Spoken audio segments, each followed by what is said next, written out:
આવો આવો ભાઈ હા અને કિરણભાઈ ભાઈ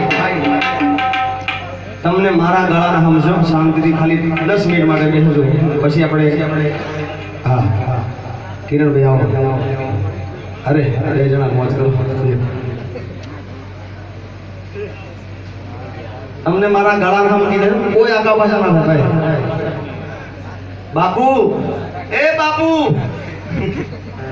हाँ मेरे बापू जागे बड़ा होता ना भाई वाह वाह